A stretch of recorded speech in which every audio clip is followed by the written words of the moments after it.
ang mga nasagip na namamanata sa Mount Banahaw na pumunta sila ng bundok kahit hindi pa aprobado ng DENR. Ang hiling nilang maakyat ito. Totoo rin daw na nagtirik sila ng kandila at nagluto roon. May ulat on the spot, si Dante Perello. Dante? Yes, Maris, nakatakdangang sampahan ng kaso sa piskalya ngayong araw itong 6 na namamanatang nasagip kahapon ng mga rescuer dyan sa bundok ng Banahaw dahil naman yan sa paglabag sa Banahaw Act. Ligtas at nasa maayos na kalagayan ng 6 na namamanatang 5 araw ding hinanap. Maliban na lamang sa 73 taong gulang na si Frank Alpapara na nagpakilalang leader ng grupong Hiwaga ng Banahaw Incorporated na dumaranas ng hypertension. Ayon sa kanya, pawang mga taga-Las Piñas raw sila at linggo ng umaga nang umakyat sila sa tuktok ng bundok ng Banahaw na kanilang ginagawa taon-taon bago ang mahal na araw para mag-alay ng dasal. Pero natrap daw sila at hindi nakabalik nang sumiklab ang sunog sa bundok Banahaw noong Miyerkules ng hapon. Nagtirik po ng kandila pero hindi po ang pakay namin nang sunogin yung mahal na bundok kasi mahal namin yan po. Nagpadala raw sila ng sulat sa DENR para humingi ng permit sa kanilang pag-akyat sa bundok Banahaw pero hindi na raw nila nahintay aprubahan ito.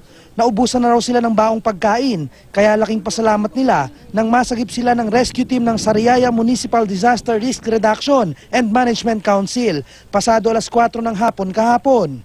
Kinuna ng BP at nung tanongin namin sila kung sila'y kumain na ay talagang hindi pa kumakain, talagang namumutla sila sa gutom. Kung kaya't ang buong team ng assault team ay amin agad na pinagluto ng noodles upang sila bigyan ng pagkain at sa gayon ay pinagpahinga namin sila ng mga 30 minuto. Nasa kustodiya na ng Sariaya Municipal Police Station ang mga namamanata at sasampahan ng kasong paglabag sa Republic Act 9847 o Banahaw Act na batas na nagbabawal sa pagpasok sa Mount Banahaw na isang protected area. May parusa itong pagkakakulong mula 1 taon hanggang 6 na taon at multang 5,000 piso hanggang 500,000 piso. Papailan pa lang po mamaya for inquest yung dahil lumabag sila sa pumasok sila sa protected area sa Mount Banahaw. So narito naman po yung 6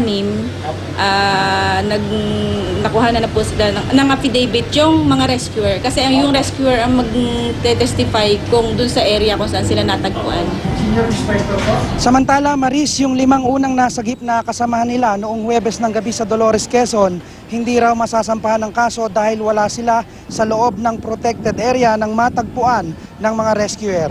At yan pa rin ang mainit na balita mula pa rin dito sa Sariaya, Quezon. Balik sa'yo, Maris. Dante, tanong ko lang, so na-confirm na ba kung ano talaga yung sanhi, kung talaga bang nanggaling ito doon sa itinirik na kandila? Sa ngayon, Maris, hindi pa rin matiyak talaga ng mga otoridad kung sino talaga yung nagpasimula ng sunog.